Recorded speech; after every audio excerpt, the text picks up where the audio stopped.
para uma outra leitura dos jornais. Convidámos Pedro Monteiro, coordenador do curso de Música Sacra da Universidade Católica do Porto. Muito bom dia, obrigada por ter aceitado o nosso convite. Vamos às suas sugestões de leitura, que começam pelo público e por esta notícia.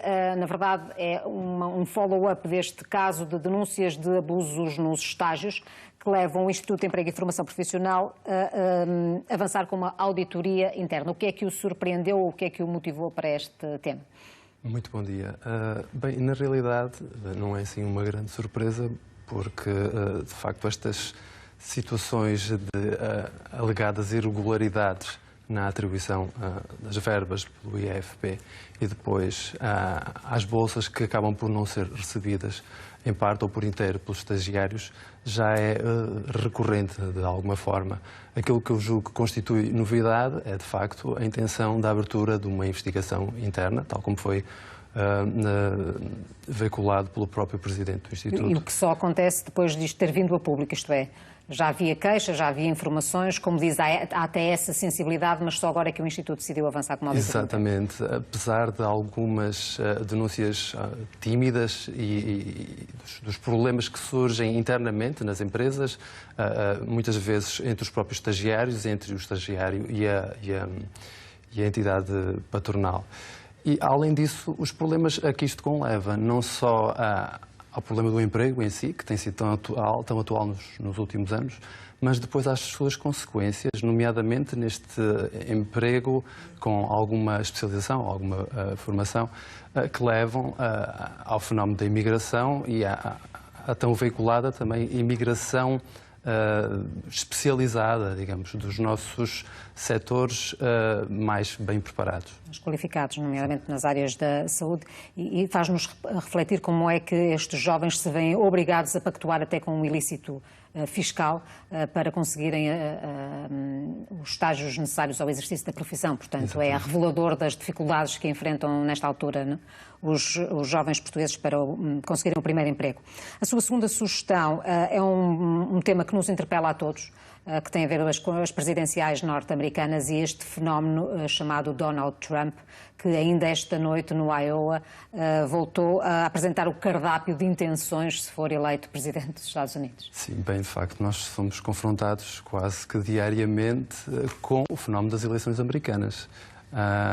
O que diz muito da importância dos Estados Unidos para o equilíbrio geoestratégico mundial, mas também muito da ligação entre o problema do populismo em todo o mundo, o surgimento de políticos com um discurso algo extremista e a situação económica global. E, de facto, a notícia refere que esta América de Trump não vai desaparecer, vai continuar, obviamente, independentemente do resultado das eleições.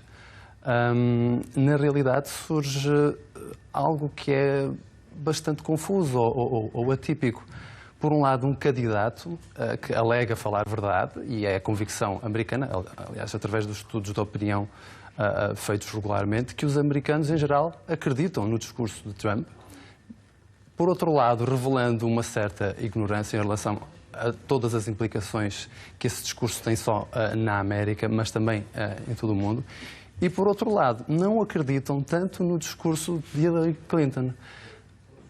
O curioso é que Hillary Clinton esteja à frente das sondagens. Então, esta escolha entre a verdade alegadamente inconveniente e aquela que parece uma política mais do establishment americano, mais velada, e vai revelar-se certamente tema para muitas controvérsias ao longo dos meses que ainda nos levam até ao final, as eleições, neste complicado sistema político americano.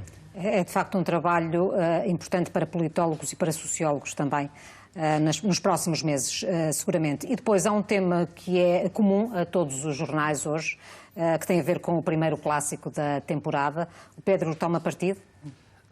Tomo. Aliás, eu julgo que a cor da minha indumentária assim o revela. Mesmo sendo portista, de facto, devo considerar que, à partida, este ano, as coisas, pelo menos nos três grandes, parecem extremamente equilibradas. Por um lado, temos as duas equipas de Lisboa, que apresentam mais ou menos uma continuidade naquilo que foi a época do ano passado. Mas também o Porto, que pode ser uma surpresa, visto que mudou de treinador, tem tido algumas novas contratações surpreendentes e não deixo de ressaltar a transferência do João Mário, do Sporting para o Inter de Milão, e a possível transferência também de Slimani. Mas eu julgo que é o final da tarde ou o início da noite, teremos certamente um jogo bastante interessante, com um resultado completamente imprevisível. Mas está mais satisfeito com o seu Porto esta temporada? As indicações são positivas, pelo menos os resultados são. Sobretudo depois do jogo com a Roma, não é? Exatamente. Em que seguramente apareceu com outra eficácia e a alimentar, de facto, um interesse redobrado para o clássico desta tarde. Pedro, vamos à sua área de conforto e à sua formação em música sacra. Está a apadrinhar mais um curso, mais uma nova edição de formação nesta área. Sabemos que é uma área que desperta o interesse de muitos músicos, mas tem aqui um objetivo, diria, ambicioso, que é despertar os jovens para este registro. Como é que isso se faz? Sim, a nossa pós-graduação em música sacra, que vai agora para a sua segunda edição, falo de uma proposta conjunta da Faculdade de Teologia e da Escola das Artes da Católica Porto, visa, de facto, procurar um pouco da inovação na continuidade, visto que a música sacra é, de facto, uma expressão cultural bastante antiga, bastante arraigada, até na tradição nacional. É de lembrar que, embora nós portugueses não estejamos muito conscientes deste facto, os nossos maiores músicos, ao longo da história da música, foram essencialmente compositores de música sacra. E Portugal ainda hoje é muito conhecido pelos seus compositores do século XVI e do século XVII. Conhecido, mais uma vez, no estrangeiro e não tanto em Portugal. Os objetivos da nossa pós-graduação já nesta segunda edição são, sobretudo, desenvolver, qualificar e promover a música sacra. Por outro lado, veiculá-la como um elemento fundamental da cultura cristã. E ainda perceber qual é a ligação deste repertório tão antigo, mas que se vai prolongando ao longo do tempo, porque a música sacra continua a ser escrita, continua a ser praticada não só nas grandes salas de concerto, mas nas igrejas, nas celebrações do dia-a-dia, de semana a semana, e entender qual é essa ligação desses repertórios com as situações concretas de cada comunidade. Há igrejas mais pequenas, igrejas maiores, com menos pessoas, com mais pessoas, e a dificuldade que há, como disse muito bem, em conseguir trazer para a música sacra e até para as igrejas um determinado setor da população mais jovem. E como é que isso como é que se vai reinventar esse património tão antigo e tão valioso por forma a satisfazer os interesses dos jovens de hoje? De facto, nós temos um perfil, ou temos dois perfis que se cruzam naquilo que vamos encontrando, tanto como encontramos na primeira edição da pós-graduação, como vamos encontrando nas comunidades.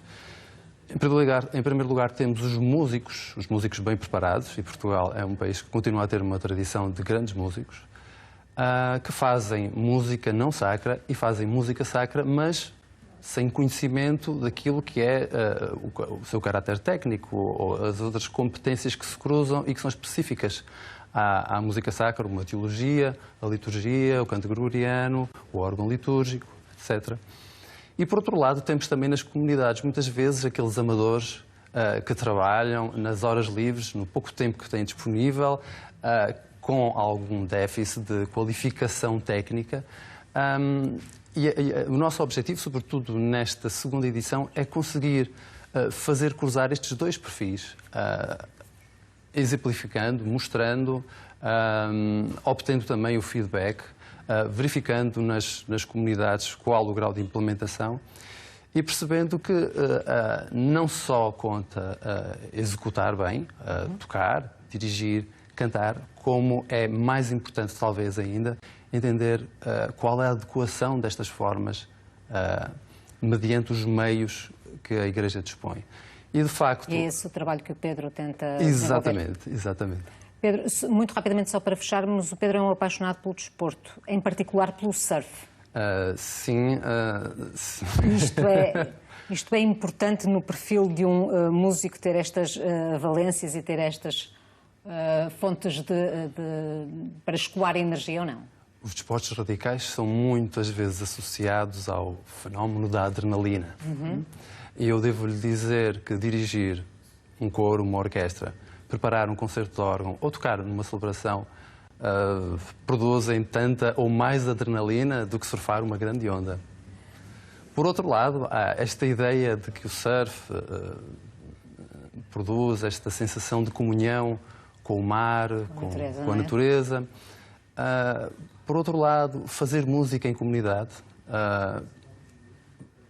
incentiva ou produz uma sensação ainda mais confortável de não só comunhão com a natureza, mas comunhão com o outro e, de certa forma, com essa espiritualidade presente na música sacra. Pedro, seguiremos com atenção o seu trabalho. Muito obrigada por ter estado aqui no Bom Dia Portugal. Um bom fim de semana. Muito obrigado. Bom dia. Voltamos ao